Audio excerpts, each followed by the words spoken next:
The Third Reich was able to become a kind of ramp, thanks to which the bureaucratic and military elite could get such people who at other times would not have been given a hand by prominent German officers and politicians.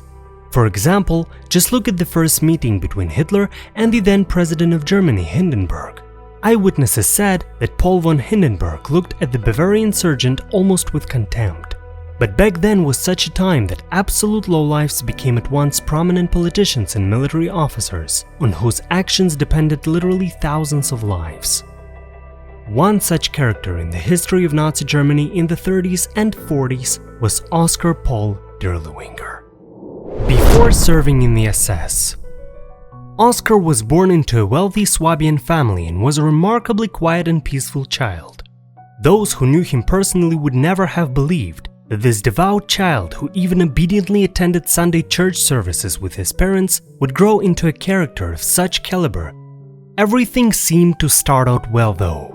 After receiving his diploma, Dirlewanger enlisted as a volunteer in the army of Kaiser Wilhelm. World War I was beginning, and the regiment where Oskar began his service was transferred to Lorraine. The young soldier proved to be a real brave man, and in the second year of the war he was promoted to lieutenant. This emboldened him to the new exploits, thanks to the commission of which he was twice awarded the Iron Cross. But at the same time, his initial inclinations as a marauder were beginning to show. Dirlewanger quickly realized that robbing civilians during wartime was a common thing for which there would be no punishment, so he had to make the most of this opportunity. These skills came in rather handy later, after the war was over. His military career was forgotten for a while, and Oskar began to work in a variety of professions. In a relatively short period of time, from about 1918 to 1933, Dirlewanger changed a lot of jobs. He was a tax advisor, a factory manager, a bank clerk, but invariably got caught up in stories of bribery and theft. It is surprising how he managed to avoid prison, but he got away with absolutely nothing but firings. At the same time, Oskar closely observed the political situation in the country. At one time he was a member of the Freikorps, taking part in the street clashes that suppressed the pro-communist masses. At the same time, there was an internal strengthening of the ultra-Nazi ideology. Dirlewanger despised all people's groups except the Germans, with a particular hatred for the Jews. Before the war, sensing that a time of great change was approaching, Oskar knew that he had to have at least some sort of baggage to go forward with. He was kicked out of the commercial school where he had studied for about 2 years for anti-Semitism. But somehow he managed to graduate from the university in Frankfurt and even got his doctorate. At the same time, he attempted to join the increasingly powerful NSDAP party. He was not immediately successful there, but Dirlewanger perfectly knew how to wait. And still, in 1933, when the party officially came to power, he achieved the position of head of the department. Although it was small but still a power that began to reveal the true character of the so-called New Aryan men. As was his old habit, Oskar managed to get into all kinds of scandals about bribery and theft, and in addition to this, the frequent abuse of his official position.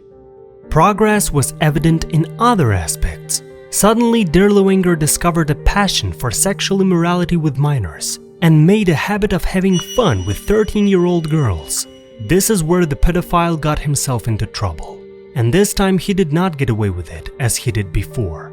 The pedophile, caught red-handed, was thrown out of the party and deprived of all his previous ranks and awards. He was put in prison cell.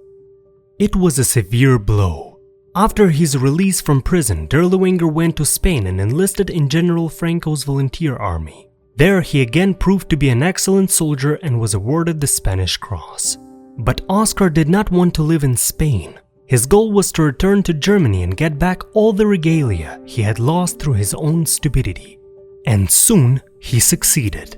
With the help of his friend Gottlieb Berger, who held a high position in the Reich Chancellery, the scoundrel managed to obtain an acquittal in a rape case. The court was understandably pressured, but the main thing was done. Dirlewanger was reinstated in all ranks and taken back into the NSDAP. Dirlewanger's Special Battalion. Despite the official pretty decent biography, the higher ranks of the Third Reich were well aware of the moral wretchedness of Dirlewanger. but they were guided by the formula, personnel decide everything.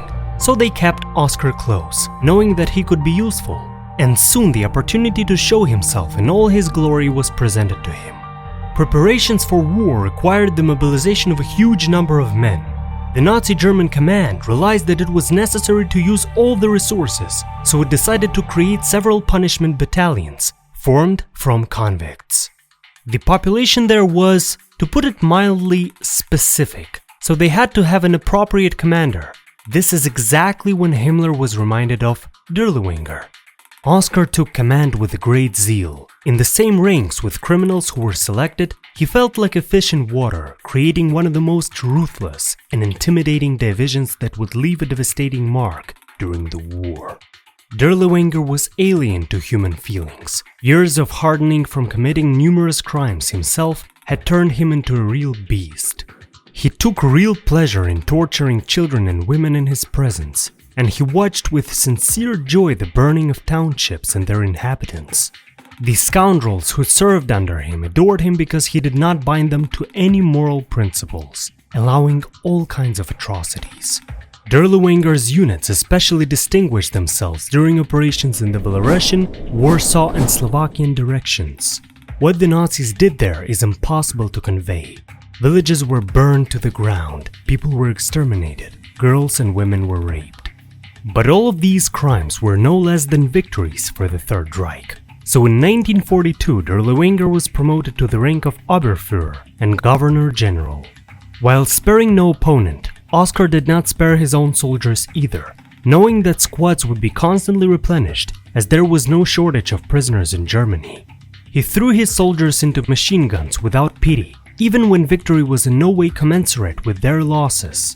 But then again, for the marginalists who lived one day, this was not seen as a crime against them. The main thing was to allow them to kill and rob. Payday. In February of 1945, Dirlewanger's divisions were relocated to Brandenburg. During the fighting, the general was badly wounded and sent to Baden-Württemberg for treatment. By coincidence, in April, Soviet troops, together with French legionnaires, took the city and accidentally discovered Dirlewanger undergoing treatment in the local clinic. The general of marauders was immediately captured and taken to the local prison. To his horror, he saw that the prison staff consisted almost entirely of Polish soldiers who remembered his atrocities at Warsaw. For this bastard, all kinds of trouble ensued. The Poles, seeing whom they had delivered to them, began severely beating their former torturer several times each day. The Nazis' weakened health could not withstand it, and he died of beatings a month after his placement in the detention center. He was buried on the prison grounds. Almost immediately, a theory emerged that Dirlewanger had escaped after all. There were those who claimed to have personally encountered him. But the exhumation of the remains in 1960 and the subsequent examination showed conclusively that the buried corpse really belonged to Dirlewanger. The executioner went straight to hell. Subscribe for more videos.